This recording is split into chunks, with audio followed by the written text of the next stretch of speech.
The psychological burden of living with rare disease or loving someone with a rare disease is not the standard psychological burden that a therapist is used to seeing. The depressive symptoms aren't your textbook depression. The feelings of hopelessness are not the result of a chemical imbalance in the brain. The worry you might experience on a daily basis might be what's keeping you alive. It's not an anxiety disorder. And of course, you don't just get grief like everybody else, you get ambiguous grief. And so I'm going to share a brief story that I think highlights what I'm getting at here. And this is a story from 6 years ago when my now husband Gunnar and I were first dating. And one evening we were watching a movie, and he happened to be dealing with a nasty lung infection at the time.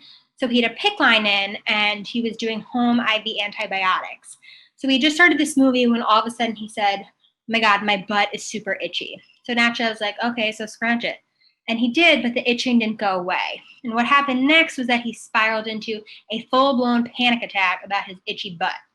And at first I didn't really understand what was happening, but then it became clear that the source of his panic was the idea that if he had itchy butt cheeks, and then perhaps he was having an allergic reaction, and if he was having an allergic reaction, perhaps the allergic reaction was to the antibiotic that he was infusing. And if he was having an allergic reaction to this particular antibiotic, then that antibiotic would no longer be an option for him. And if he lost the ability to use that antibiotic, he'd be one step closer to an antibiotic-resistant bacteria in his lungs and one step closer to untreatable cystic fibrosis, and hence one step closer to death. So his instant thought process was itchy butt to death. So now I am a therapist, and I know how to treat anxiety, and I know how to treat panic attacks. So I started using the tools in my tool belt to try to help him out. I'm doing CBT, I'm helping him combat his negative thinking, I'm trying to help him problem solve, and shocker, nothing I did helped even the tiniest bit. And I just ended up riding out the panic attack with him, and I don't think either of us slept that night. So the next day I was beating myself up for not being able to help my own boyfriend with his anxiety when I literally treat anxiety for a living. When I finally realized he was having anxiety, yes, but it was not the kind of anxiety that I knew how to treat like the back of my hand. So anxiety by definition is a disproportionate response to a stressor. So for example, fear of flying or fear that everybody in a room is quietly making fun of you. But what Gunnar was going through that night was actually perfectly rational if you think about it. Living with a rare and serious illness, it's actually pretty logical to think that a random itch might be indicative of something that could be pretty bad.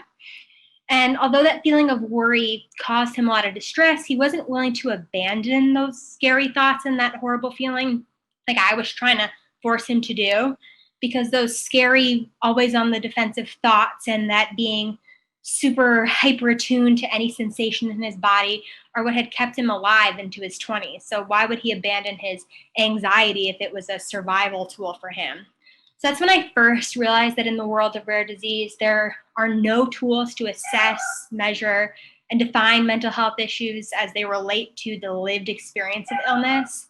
And even worse, the mental health interventions that 99% of therapists are trained in don't adapt to the lived experience of illness. And that's why I met my now colleague, Dr. Virginia O'Hare, who you will meet in a second. And she's also quite the trailblazer. She is a psychologist, and what she does is she develops mental health interventions that are specific to life with rare disease. Hi, I'm Virginia O'Hare, and like Darcy mentioned, I'm a clinical psychologist with expertise in behavioral medicine.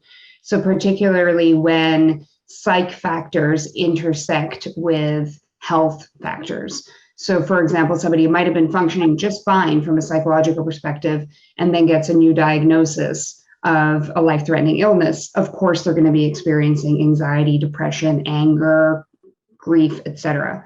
And similarly, I've worked with a lot of folks with stigmatized conditions like HIV, and extensively with cystic fibrosis, which is how I paired up with Darcy.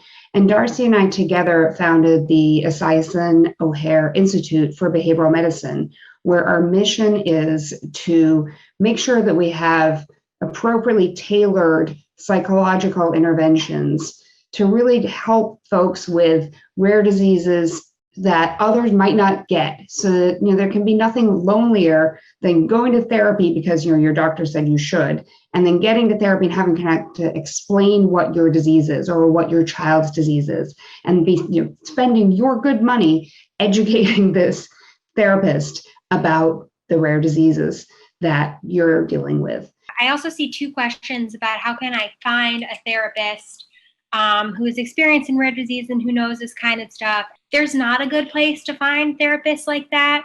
My best solution that I tell people is to go to psychologytoday.com and filter for specific evidence-based treatments. And I would check off the box for acceptance and commitment therapy, as well as dialectical behavioral therapy, because even if they're not experienced with rare disease, they're experienced with kind of different patterns that would work better for serious illness-related psychological burden. With that being said, most therapists I don't think are trained to deal with this stuff. That's actually what Virginia and I, our life's goal is to do. One of our long-term goals is to have an online database where you can go find someone who is experienced in the illness that you're dealing with. So even though at the point that I finally decided to try and find a therapist, a mental health care provider, I very clearly knew not all doctors were equally qualified to manage my physical rare disease. For whatever reason, I assumed that all therapists were the same. A therapist was a therapist was a therapist. So therefore, I looked up the closest therapist to me who had availability, and that's who I went to. And then I saw that person for 2 years, and after 2 years, it was like, this isn't really working. And I think it's just because that person wasn't the right fit. I didn't put any investment into trying to find a therapist who was maybe more uniquely deal with my situation. I suspect most people in this room are very well skilled at assembling a healthcare team, which is great because you can transfer a lot of those same skills to add a mental health care professional to your healthcare team. Again, as David said, it doesn't, and there are probably very few mental health care professionals who have experience in your specific disease.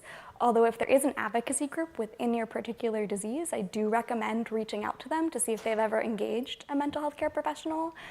At a personal level, is that when my 6-month-old baby was diagnosed with SMA and given a year to live, I needed a therapist very quickly because the trauma of that news is a traumatic transition from a normal life to a life that is anything but normal. And I myself had symptoms that interfered with my day-to-day functioning. Sometimes we go into a dark place, I'm going to say that a lot, Dakota, in reaction to what we're experiencing due to medical illness. But we should also point out that some rare diseases do have sometimes directly symptoms that are psychological in nature. So a couple of examples, although definitely not the whole story, of rare diseases that do have a psychological component. I know there are folks from the Tuberous Sclerosis Foundation here, and some individuals with tuberous sclerosis develop a condition called TAND, tuberous sclerosis associated neuropsychiatric disorder. I think people with endocrine disorders, endocrine-related disorders, often have mood change endocrine. So the task then is to both treat the underlying health condition if there is a treatment, and then to also treat what's caused by the condition itself. A rare disease diagnosis, a rare disease experience, whether you're a patient or a family member, is a significant situational stressor, which can bring about significant mental health symptoms. One of the things I see, ironically, flips around the way from some of the stories we're hearing. Sometimes clinicians make the mistake of seeing somebody who's visibly affected by a rare disease, somebody in a wheelchair, for instance, and assume that their symptoms are solely because of a rare disease, when that have an organic vulnerability to depression or anxiety unrelated to the rare disease. And sometimes that's missed. People aren't heard because the clinician can be distracted by the visibility of the symptoms, a physical disability, especially disease.